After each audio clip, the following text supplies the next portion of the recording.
میرے سسرال میں میرے ساتھ بے شرمی کے سارے حدیں پار ہو چکی تھی۔ میرا سسر مجھ پر گندی نگاہیں جما رکھا تھا اور میں اپنے بیڈ روم میں بنا دوپٹے کے رہتی تو یہ مجھے دیکھ کر اپنے ہونٹوں پر زبان پھیرنے لگتا۔ میں اس کی گندی نظروں سے تنگ آ چکی تھی کیونکہ اس کی آنکھیں میرے جسم کا سارا جائزہ لیتی تھی۔ یہ آنکھوں سے ہی مجھے چھونے کی کوشش کرتا تھا۔ ایک دن تو میں اپنے کچن میں کھانا بنانے لگی تھی، تبھی اچانک سے یہ کچن میں آ گیا اور دودھ مانگنے لگے اور اپنے ہونٹوں پر زبان پھیرنے لگے۔ میں جلدی سے اپنا دوپٹہ صحیح کیا تھا۔ پتہ نہیں ان کی یہ کون سی بری عادت تھی جو مجھے گھور کر اپنے ہونٹوں پر زبان پھیرنے لگتے تھے، اور میں یہ بات اپنے شوہر کو بتانے لگی تو اس نے میرے جسم پر لاتے گھونسے کی برسات کر دی۔ اب میں سمجھ گئی تھی کہ یہاں پر تو پورے ظالم لوگ ہیں۔ اب میں خاموش ہی رہ گئی تھی، میری سننے والا بھی کوئی نہیں تھا۔ اب تو میرے سسر کو اور بھی مجھ پر چانس مل گیا تھا، یہ تو بڑے خوش تھے۔ اب تو سسر مجھے بہانے سے چھونے کی بھی کوشش کرتے تھے۔ ایک دن میرے شوہر کام کے سلسلے میں شہر سے باہر گئے ہوئے تھے اور میری ساس بھی اپنے رشتہ دار کے یہاں گئی ہوئی تھی۔ اب گھر میں اور میرے سسر ہی تھے۔ میں سارے گھر کا کام کر کے تھک کر اپنے کمرے میں آرام کر رہی تھی کہ تبھی اچانک میرے سسر میرے کمرے میں آ گئے اور مجھ سے دودھ مانگنے لگے۔ میں گھبرا گئی تھی کیونکہ گھر میں کوئی بھی نہیں تھا۔ اب میرے سسر شیطانی مسکراہٹ اپنے چہرے پر سجائے میرے قریب آنے لگے اور دودھ مانگتے مانگتے وہ میرے دونوں۔ میں کھانا بنا رہی تھی تبھی اچانک سے میری ساس کی چلانے کی آواز آئی۔ ان کی چلانے کی آواز سن کر میں گھبرا گئی تھی۔ میں دوڑتے ہوئے ان کے کمرے میں گئی۔ اگر میں 1 منٹ بھی دیر لگاتی تو میری شامت آ جاتی۔ وہ تو ویسے بھی مجھے مارنے کا اور مجھ پر چلانے کا موقع ڈھونڈتی تھی۔ سامنے ایک عورت بیٹھے مجھے بہت عجیب نظروں سے گھور رہی تھی۔ اس کو اس طرح کھا جانے والی نظروں سے دیکھتا ہوا دیکھ کر میں سپٹا گئی تھی۔ میں تو اس عورت کو پہلی بار دیکھ رہی تھی۔ اس عورت کو دیکھ کر مجھے لگ رہا تھا کہ وہ مجھے پہلے سے جانتی ہو۔ میری ساس بھی مجھے غصے سے گھورے جا رہی تھی۔ اس نے ہاتھ کا اشارہ کرتے ہوئے مجھے اپنے پاس بلایا تھا تو میں دبے دبے قدموں سے اس کے پاس چلی گئی۔ ابھی میں اس کے پاس پہنچی ہی تھی کہ اس نے مجھے بازو سے پکڑا اور مجھے نیچے کی طرف ڈھکیل دیا اور میرے بالوں کو پکڑ کر زور سے کھینچنے لگی۔ میں گھبرا گئی۔ اس سب کے لیے میں بالکل بھی تیار نہیں تھی۔ میں خود کو اس کی مضبوط گرفت سے چھڑوانے کی کوشش کر رہی تھی۔ تکلیف کے مارے میرا برا حال تھا، لیکن یہ مجھے بہت مضبوطی میں پکڑ کے رکھی ہوئی تھی۔ اتنے میں ہی وہ کہنے لگی کہ میں نے تجھے کتنی دفعہ کہا ہے کہ باہر کی عورتوں سے دوستی مت کیا کر، لیکن تجھے تو میری بات بالکل بھی سمجھ نہیں آتی۔ میں زور سے سر نفی میں ہلانے لگی اور اسے کہا کہ سچ میں اس عورت کو بالکل بھی نہیں جانتی۔ میں تو اسے پہلی بار دیکھ رہی ہوں۔ مگر میری ساس تو میری بات سننے کو مان ہی نہیں رہی تھی، لیکن ایک دم سے وہ عورت اٹھی اور میرے پاس آئی اور مجھے میری ساس سے چھڑوانے لگی اور اسے ڈانٹنے لگی اور میری ساس سے کہنے لگی تم کیوں اتنا ظلم کر رہی ہو اس معصوم بچے پر؟ کیا قصور ہے اس کا؟ ایسا ظلم کبھی معصوم پر مت کرنا، نہیں تو تم برباد ہو جاؤ گی۔ اس کی بات سنتے ہی میری ساس کہنے لگی تمہیں مجھے بتانے کی ضرورت نہیں ہے کہ کیا صحیح ہے اور کیا غلط۔ میں خوب اچھے طریقے سے اس نکمی لڑکی کو جانتی ہوں۔ یہ تو میرا شکر گزار ہونی چاہیے کہ میں نے اسے اپنی بہو بنا لیا ہے، ورنہ اس کی کرتوتوں کو دیکھ کر اسے کوئی منہ لگانا بھی پسند نہیں کرتا۔ میری ساس تو صرف اور صرف مجھ سے نفرت کرتی تھی، وہ کبھی بھی مجھے پیار سے بات تک نہیں کیا۔ آخر میں نے ایسی کون سی غلطی کر دی جنہوں نے مجھے اتنی بڑی سزا دے رہی ہیں؟ میں نے کئی بار ان سے پوچھا بھی، مگر وہ غصے سے چپ کرا دیتی اور مجھ سے کہتی کہ تم اس قابل بھی نہیں ہو کہ تم سے کوئی بات کیا جائے۔ تمہیں میں نے یہاں پر اپنی بات کرنے کے لیے نہیں بلکہ تمہیں اپنے گھر کی ملازمہ بنانے کے لیے لایا ہے۔ اور اسی وقت تو میرا شوہر بھی اندر داخل ہو گیا، جس کے ماتھے پر بل پڑ گئے تھے۔ یہ شور شرابہ دیکھ کر وہ تیزی سے قدم بڑھاتا ہوا اماں کے پاس گیا اور ان کے قدموں میں بیٹھ گیا۔ یہ اس کی پرانی عادت تھی۔ حافظ سے گھر آنے کے بعد بھی یہ ایسا ہی کرتا تھا کہ اپنی ماں کے قدموں میں بیٹھ جاتا تھا۔ میں یہی سوچ رہی تھی کہ کبھی اس انسان نے میرے ساتھ ہنس کر بات تک نہ کی ہو تو اب کیا میری سائڈ لیتا۔ یہ تو بالکل بھی نہیں تھکتا تھا اپنی ماں کی خدمت کرتے ہوئے۔ کاش اسے کوئی بتا تو دیتا کہ صرف ماں کی خدمت کرنے سے جنت نہیں مل جاتی، بلکہ اس کے علاوہ اور بھی کچھ حق اور حقوق ہوتے ہیں۔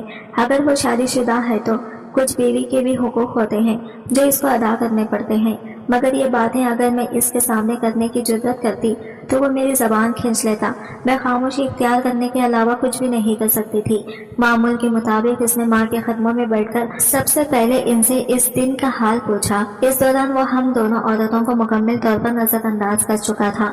جب اپنا کام پورا کرنے کے بعد وہ فارغ ہوا تو جلدی سے اٹھ کھڑا ہوا اور وہ بوڑھی عورت جو کہ تھوڑی دیر پہلے ہی اس گھر کے اندر داخل ہوئی تھی وہ تیزی سے چلتا ہوا اس کے پاس آ گیا اور اسے دھکے دے کر گھر سے باہر نکالنے لگا۔ وہ ایک کمزور لاغر عورت تھی، ذرا سا دھکا لگنے پر زمین پر گر گئی۔ اس کی کونیاں زمین پر ٹکرانے کی وجہ سے زخمی ہو گئے تھے۔ اس سے پہلے کہ میں بھاگتی ہوئی اس کے پاس جاتی، دونوں ماں بیٹے نے مجھے پیچھے کی طرف کھینچ لیا اور پھر اس کو باہر نکال دیا گیا۔ میری آنکھوں سے تیزی سے آنسو بھر رہے تھے۔ اپنے ساتھ میں ہر طرح کا ظلم ستم برداشت کر سکتی تھی، لیکن یوں ہی ایک معصوم عورت جس نے کوئی قصور ہی نہیں کیا تھا، جو تو یہاں پر صرف اور صرف مجھ سے ملنے کے لیے آئی تھی۔ ابھی اس نے اپنا مطالبہ سامنے رکھا ہی نہیں تھا کہ یہ دونوں غصے سے بے قابو ہو گئے تھے۔ اچانک ہی میری ساس میرے شوہر کو کہنے لگی، میں تجھے پہلے ہی کہتی تھی کہ یہ چپ کر گھر سے باہر نکل جاتی ہے، مگر تو میری بات نہیں سنتا تھا۔ ابھی اس نے یہ انجان عورت کے ساتھ مراسم قائم کر لیے ہیں اور ہمیں پتہ ہی نہیں ہے۔ سوچو یہ کتنے مردوں کے ساتھ تعلقات بنا چکی ہوگی۔ اس کی بات سن کر میرا دل کیا کہ زمین پھٹے اور میں اس میں سما جاؤں۔ اس قدر ذلت اور اس قدر رسوائی میں نے آج سے پہلے کبھی بھی نہیں سہی تھی۔ میں جس گھر سے ہو کر آئی تھی وہاں پر سا پر میری بہت عزت تھی، سب لوگ مجھ سے بہت محبت کرتے تھے، مگر پھر ایک ایسا واقعہ رونما ہو گیا جس سے سب کچھ ہی الٹ گیا۔ اس نے میری کوئی غلطی دی نہیں تھی، مگر اس کے باوجود مجھے سزا دی جا رہی تھی۔ شوہر نے دوبارہ سے مجھے بازو سے پکڑا اور میرے چہرے پر تھپڑوں کی بارش شروع کر دی۔ اسے تو جیسے مجھے مارنے کا موقع چاہیے تھا۔ اب تو مجھے بھی اس چیز کی اتنی عادت ہو گئی تھی کہ تکلیف کا احساس ہی نہیں ہوتا تھا۔ یہ لگتا تھا جیسے میں پتھر کی ہو گئی ہوں۔ جس دن پہلی بار اس نے مجھے تھپڑ مارا تھا تب ذلت کا احساس نے اندر تک مار دیا تھا، مگر اب یوں محسوس ہوتا تھا جیسے یہ ساری معمول کی چیزیں ہیں اور میری زندگی کا حصہ ہیں۔ اگر کسی دن مجھے مار نہ پڑے تو تب مجھے ضرور حیرانگی ہوتی تھی۔ پھر وہ مجھے کھینچتا ہوا کمرے کے اندر لے کر چلا گیا اور بیلٹ نکال کر مجھے مارنا شروع کر دیا۔ بات تو صرف اتنی سی تھی کہ ایک انجان عورت مجھ سے ملنے کے لیے آئی تھی۔ ساس نے اس بات کا بہت بڑا بتنگڑ بنا لیا تھا اور مجھ پر نہ جانے کیا کیا الزام لگا دیے تھے۔ میرا بے وقوف شوہر جسے اپنی ماں کے علاوہ اور کوئی نظر ہی نہیں آتا تھا، اس نے بھی ان تمام باتوں پر یقین کر لیا۔ میری حالت بہت بری ہو گئی تھی، مجھ سے اٹھنا محال ہو رہا تھا۔ میری ظالم ساس نے اس چیز کا بالکل بھی لحاظ نہیں کیا اور مجھے دوبارہ سے کھینچ کر کچن میں لے کر گئی اور عجیب سے انداز میں میرے چہرے کی طرف دیکھتے ہوئے کہنے لگی، میں سوچ بھی نہیں سکتی تھی کہ کوئی انسان اس قدر ڈھیٹ ہو سکتا ہے۔ ارے تیرے شوہر نے تجھے جتنا مارا ہے اور جتنی تجھے ذہنی تکلیف دی ہے، تجھے تو اس دنیا سے رخصت ہو جانا چاہیے تھا، مگر مجال ہے جو تمہیں ذرا سا بھی بخار ہوتا ہو۔ اب میں اسے کیا بتاتی کہ میرا جسم کتنی شدید تکلیف کاٹ رہا ہے۔ میرا دل کر رہا ہے کہ میری سانسیں رک جائیں کیونکہ یہ تکلیف مجھ سے برداشت نہیں ہو رہی تھی۔ اس کے سامنے میں یہ ساری باتیں کہہ کر اس کے دل کو خوش نہیں کر سکتی تھی، کیونکہ میں جان گئی تھی کہ یہ لوگ میرے مخلص نہیں ہیں، بلکہ ان کا شمار ایسے انسانوں میں ہوتا ہے جو کہ اپنوں کو نقصان پہنچا کر خوشی محسوس کرتے ہیں، اور اسی وجہ سے میں انہیں کسی بھی قسم کی کوئی خوشی نہیں دینا چاہتی تھی۔ اور پھر جسم اور روح کی تکلیف کے ساتھ میں نے دوبارہ سے کھڑے ہو کر کھانا بنایا تھا۔ میری آنکھوں سے تیزی سے آنسو بہ رہے تھے۔ میں اپنے ماضی کے بارے میں سوچ رہی تھی۔ مجھے فرحات کی یاد شدت سے ستا رہی تھی۔ میں نے اس کی محبت کی قدر نہیں کی تھی۔ کاش میں اس وقت اس کا ہاتھ تھام لیتی، کاش میں اسے اپنی زندگی میں شامل کر لیتی، تو آج کے دن مجھے یہ ذلت اور یہ تکلیف نہ کاٹنی پڑتی۔ اس میں کہیں نہ کہیں اس انسان کا بھی ہاتھ تھا۔ اس نے بھی تو مجھے اس وقت چھوڑ دیا تھا جب مجھے اس کی سب سے زیادہ ضرورت تھی، مگر پھر میں نے اسے قسمت کا لکھا سمجھ کر قبول کر لیا۔ میں قسمت سے لڑ جھگڑ نہیں سکتی تھی اور نہ ہی اپنا نصیب تبدیل کر سکتی تھی۔ میں صرف اور صرف اپنے رب سے دعا کر سکتی تھی، جو میں ہر روز ہی کرتی تھی، مگر کہتے ہیں نا کچھ لوگ ساری عمر غفلت میں گزار دیتے ہیں، شاید انہیں آخر میں جا کر ہدایت ملتی ہے، یا پھر کچھ لوگوں کو ہدایت ملتی ہی نہیں ہے۔ مجھے لگتا تھا کہ میرا شوہر کا شمار بھی ایسے لوگوں میں ہی ہوتا ہے۔ موقعوں کا کوئی مسئلہ نہیں تھا، اسے بہت سے موقع ملے تھے جس میں اگر وہ چاہتا تو اپنے آپ کو تبدیل کر لیتا، اپنے رب سے معافی مانگ لیتا، دوبارہ سے دین کی طرف لوٹ جاتا، مگر اس نے اپنے دل کو پتھر کا بنا لیا تھا۔ یوں لگ رہا تھا جیسے اس کا ضمیر مردہ ہو گیا ہے، اس کا دل سیاہ پڑ گیا ہے، جہاں پر اب نیکی اثر نہیں کرتی اور نہ ہی نرم رویہ اس کے اس سخت دل کو تبدیل کر سکتا ہے۔ وہ دن مجھے بہت اچھے طریقے سے یاد ہے۔ میری FSC کا ریزلٹ نکلا تھا